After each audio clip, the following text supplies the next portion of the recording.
Et le mail disait, si vous voulez prolonger votre location de voiture, dites-nous. Et là, le cœur il explose. Mais dans ce cas de figure-là, on nous a pas volé les clés, on les a pas perdues. On les a données à l'individu.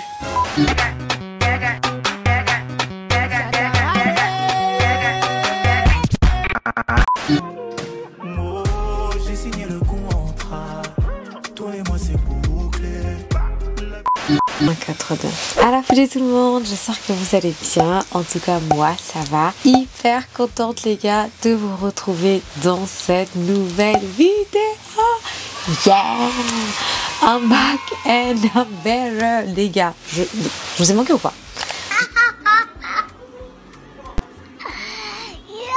Je vous ai manqué ou pas? Rendez-vous dans les commentaires et mettez plein de cœurs avant qu'on commence. Et si vous me suivez, si vous ne me suivez pas, vous savez ce qu'il vous reste à faire. Je suis partie en Afrique du Sud, South Africa. The dream come true. Je voulais tellement faire un safari dans un pays d'Afrique. Je voulais tellement faire ce pays, le pays de Amapiano.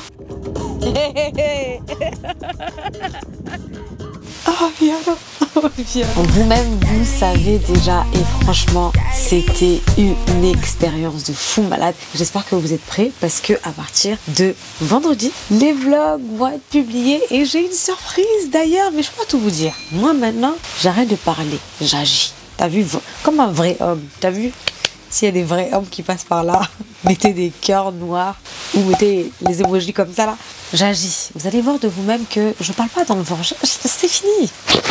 Pour la petite histoire, ça faisait un petit moment que ma grande sœur m'avait proposé de partir en Afrique du Sud. Et il faut savoir que ma sœur, c'est quelqu'un qui voyage beaucoup, de très ouvert d'esprit. Et comme on dit dans la vie, nous représentons la moyenne des 5 personnes qu'on fréquente le plus. Donc comme ma sœur part beaucoup, mais moi aussi, tu vois, je suis l'exemple. Et donc, quand il y a quelques mois, elle m'a proposé de partir en Afrique du Sud. Il faut savoir que quand on part en voyage, on essaie quand même de prévoir nos voyages très à l'avance, histoire d'anticiper, de tout bien préparer, de payer moins cher aussi, surtout. Et elle avait déjà fait un safari au Kenya et elle voulait cette fois-ci le faire en Afrique du Sud. Et j'ai dit, présente, c'est quand je signe, je monte dans l'avion, je suis là. Donc contre toute attente, on a tout bouclé et on a fait nos bagages direction l'Afrique du Sud. Oui, attendez. Les vrais savent, les vrais ont vu tous les périples, ce qui s'est passé entre ma cheville qui s'est cassée, mes hôtels qui ont été annulés, mon vol annulé, l'autre vol en retard, mon bagage non reçu. Et cette fois, ça, c'était la dinguerie de trop. Franchement, on en a marre. On en a marre. Tout le temps. On en a marre. C'était pas la dinguerie de trop en fait, c'était vraiment the dinguerie. Et je ne pouvais pas en fait venir vous mettre les vlogs sans commencer par vous raconter cette histoire parce que c'est pire. Là ça va mieux. Là ça va mieux. Mais moi j'étais traumatisée. De base, moi j'entendais les histoires comme ça dans les films. On me disait, tu penses que ça n'arrive qu'aux autres. Et jusqu'au jour où ça t'arrive à toi. Et là c'est autre chose. Et là c'est autre chose. On a fait nos bagages. En tout cas j'ai fait mes bagages puisque j'étais la première à partir. Donc je suis partie seule. Je suis restée seule une journée. Et d'ailleurs comme je ne connaissais personne en Afrique du Sud, j'avais DM plein de personnes. Et j'avais eu 3 réponses, dont 2 réponses de mecs super sympas. Quelle misère, quelle souffrance. Comment faire pour sortir de là, Seigneur? Que faire?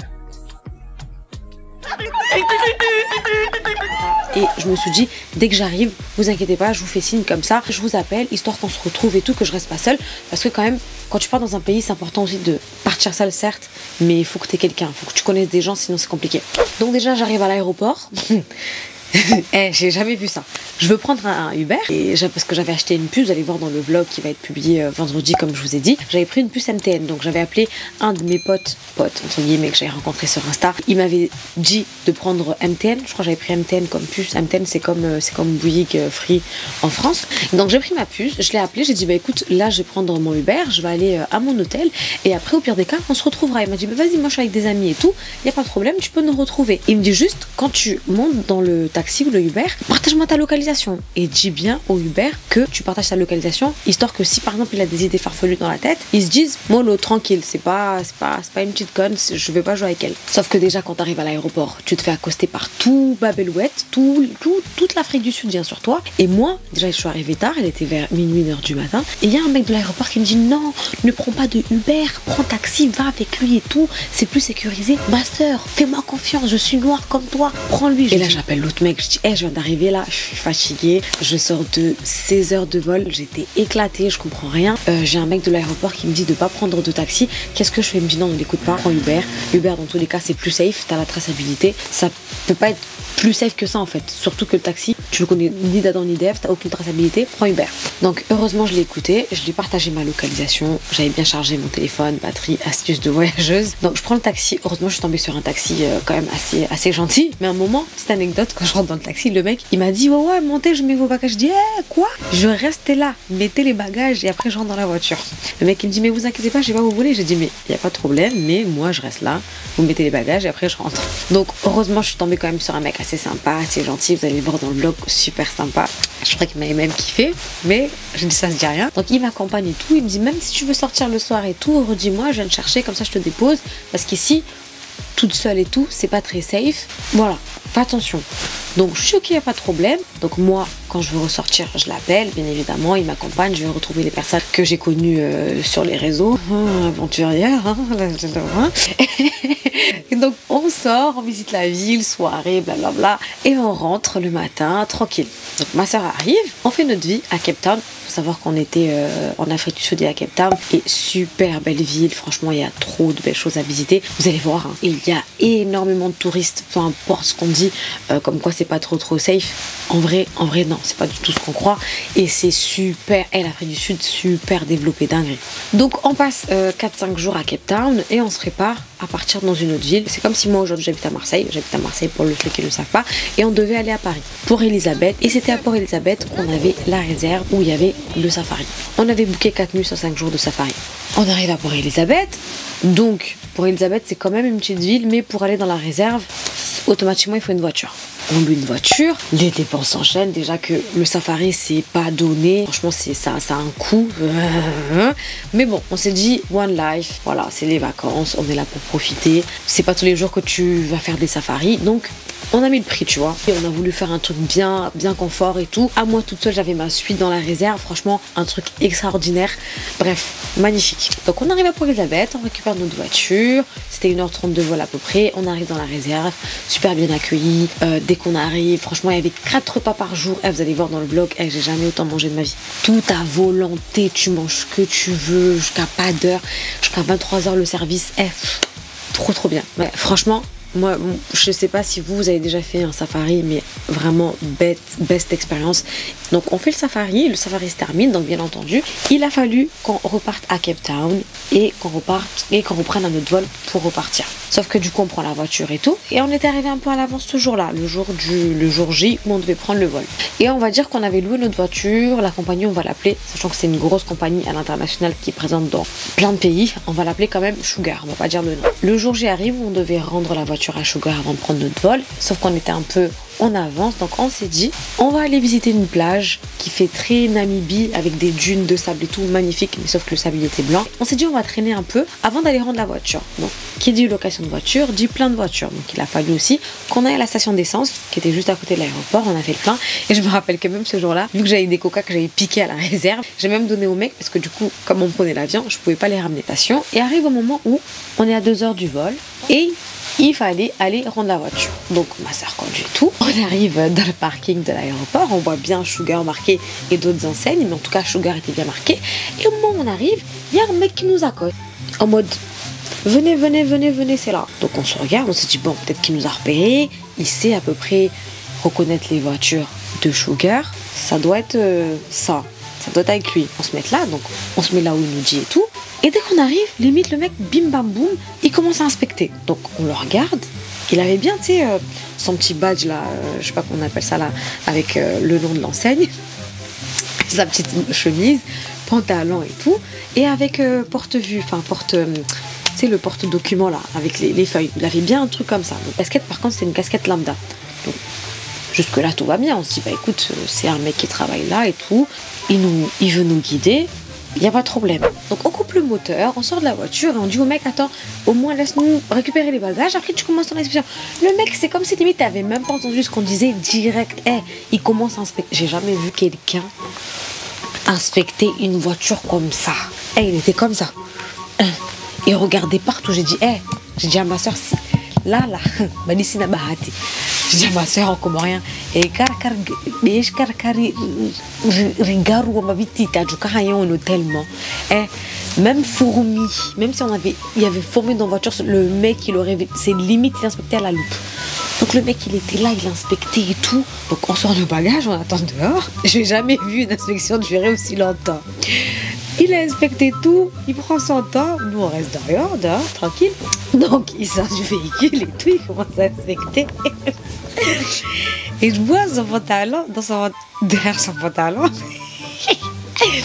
il y avait un antivol. Du coup, je regarde ma soeur, je dis à ma soeur encore rien.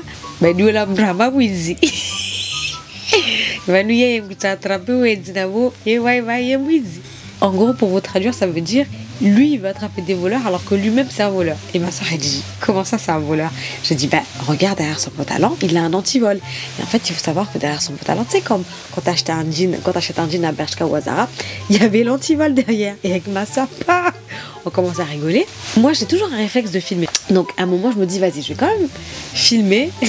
Parce que la situation elle était drôle, donc je filme quand même le mec, j'ai pas pris sa tête en train d'inspecter, et à un moment je crois pour qu'on voit l'antivol derrière son jean, son pantalon. Il fait son tour et tout. On dirait il analyse la NASA le mec. Il analyse, il trouve rien. Et du coup il dit ok c'est bon, il n'y a pas de problème, vous pouvez me donner les clés et partir. Donc le mec pour nous il travaille là, jusque là il n'y a aucun problème. Logique, on prend les clés, on lui donne. Oui, on prend les clés. Comme ça, cadeau. On dit au mec, du coup, est-ce qu'on doit passer à Sugar quand même signer des papiers? Il dit non, vous inquiétez pas. Là, c'est bon, vous inquiétez pas. Allez-y, tracez. En anglais, bien sûr, parce qu'il nous parle anglais là-bas. Tracez, allez-y, allez prendre votre douane. Du coup, on dit ok. Alhamdoulilah, le mec, il a rien vu. De toute façon, on n'avait même pas fait, on n'avait rien fait, on n'avait pas cogné la voiture. Mais bon, des fois, on sait jamais. On repart. Il faut savoir qu'en fait, déjà, ma soeur, elle était paniquée parce qu'à un moment, quand on conduisait, quand on rentrait, quand on arrivait en état pour Elisabeth, on a vu des mecs dans une voiture avec des armes. Donc elle déjà elle était en panique, elle était en stress. Donc quand on a rendu les clés, limite elle c'est du goût à punaise, on va rentrer sain et sauf, là il n'y a pas de problème. Tranquille. C'est la suite qui sera pas tranquille. Donc les gars, on part. Aller prendre notre vol, direction Cape Town, puisque c'est là-bas qu'on devait continuer notre séjour. Bon, vu qu'on était déjà là depuis 5 jours, on connaissait quand même, on avait déjà pris nos repères, tu vois, il y avait des choses qu'on connaissait. Donc quand on arrive, on change d'hôtel, c'est le fameux jour où mon hôtel a été donné à quelqu'un d'autre et voilà, je me suis retrouvée dans la... Mais bon, faut rester positif. Et on s'était dit, après qu'on soit reposé, on ira voir les pingouins, les fameux pingouins d'Afrique du Sud, hyper mignons et tout, qui vivent à la plage. Et c'était le 2e jour après notre arrivée à Cape Town. Et on était posé tranquille au resto et on reçoit un mail de la compagnie de location de voiture. Et le mail disait, si vous voulez prolonger votre location de voiture, dites-nous. Et nous, à ce moment-là, on est au resto, tu vois, on était au Chinchilla, ouais. Tranquille, posé. On s'est dit, mais qu'est-ce qu'elle raconte? On a déjà rendu la voiture. À ce moment-là, on ne chill pas. On se dit, vas-y. Le soir, on reçoit un autre mail. On reçoit un autre mail qui nous dit, écoutez, madame, si vous voulez reprolonger la location de voiture, dites-nous. Mais à ce moment-là, on s'est dit, attends. Là, il y a peut-être un problème. On va respirer. Qu'est-ce qui se passe? Il y a un problème là. Sauf que c'était le soir, parce qu'on était rentré tard, quand on était parti voir les pingouins et les maisons colorées. On se dit, bon, on va appeler demain matin, tranquille. Je pense que ça doit être une erreur, parce qu'on a rendu la voiture. Pour nous, on a rendu la voiture. Tout. Donc le jour suivant arrive et tout, on appelle le matin et tout. Donc on donne les numéros de référence, à savoir qu'en fait on est réservé en France. Donc des fois il peut y avoir des quiproquos parce que tu peux pas forcément appeler et annuler et tout. Mais on s'est dit bon, on va tenter, on va appeler le numéro qu'il y a là. Ils vont sûrement nous renseigner vu que c'est l'agence locale. Donc On appelle l'agence de location à Port-Elisabeth. Oui, bonjour, on a reçu tel mail et tout, qui nous dit si on veut prolonger la location, mais en fait, il faut savoir que la voiture, on l'a rendue. Et du coup, le mec il dit attendez, redonnez-moi la ref, et regardez tout, non, non, il dit oui, en effet, on vous a envoyé ce mail parce que à ce jour, la voiture n'a pas été rendue. Et là, le cœur il explose. En plus, moi, je suis à côté, c'est ma soeur qui avait le téléphone, elle avait pas mis au parleur, et moi je suis là en mode quoi, qu'est-ce qu'il y a? Je maîtrise l'anglais, mais pas autant que ma soeur, tu vois. Donc, genre, ma soeur elle se décompose, et là, elle commence à dire, elle commence à parler en anglais. Ben si, on a rendu la voiture et tout, on l'a rendue à un mec dans le parking et tout, on lui a donné les clés. Elle dit ça, en plus elle dit on lui a donné les clés au mec. Non, non, non, on vous a rendu la voiture. Et le mec il dit non, non, non, non, non madame, écoutez, là ça fait 3 jours, si vous avez reçu ce mail là, la voiture, elle n'est pas dans le parking, vous l'avez pas rendue. Non, non, non, vous n'avez pas rendu la voiture. Donc là, ça veut dire que vous avez donné la voiture à quelqu'un, c'est un vol. Et là, à ce moment-là, les gars, t'as vu quand ton cœur il est plus là, ton cœur il est plus là. Pap, ma soeur c'est une paniquée. Et moi j'essaie de dire calme-toi, tranquille, souffle et tout. Déjà faut que on trouve des solutions. Et le mec il dit bah écoutez, la voiture on l'a pas. Ça veut dire que c'est une personne qui s'est fait passer pour un de nos agents, mais c'est un vol de véhicule. Vous nous avez pas rendu la voiture, sachant que dans ce cas de figure là, c'est nous qui sommes en tort, jusqu'à preuve du contraire. Donc là, on rône et on refait le monde et tout, on essaye de comprendre, on comprend pas, ça nous tombe dessus. Tu sais, c'est le genre de choses que tu vois dans les films et tu te dis que ça n'arrive qu'aux autres jusqu'au jour où ça t'arrive.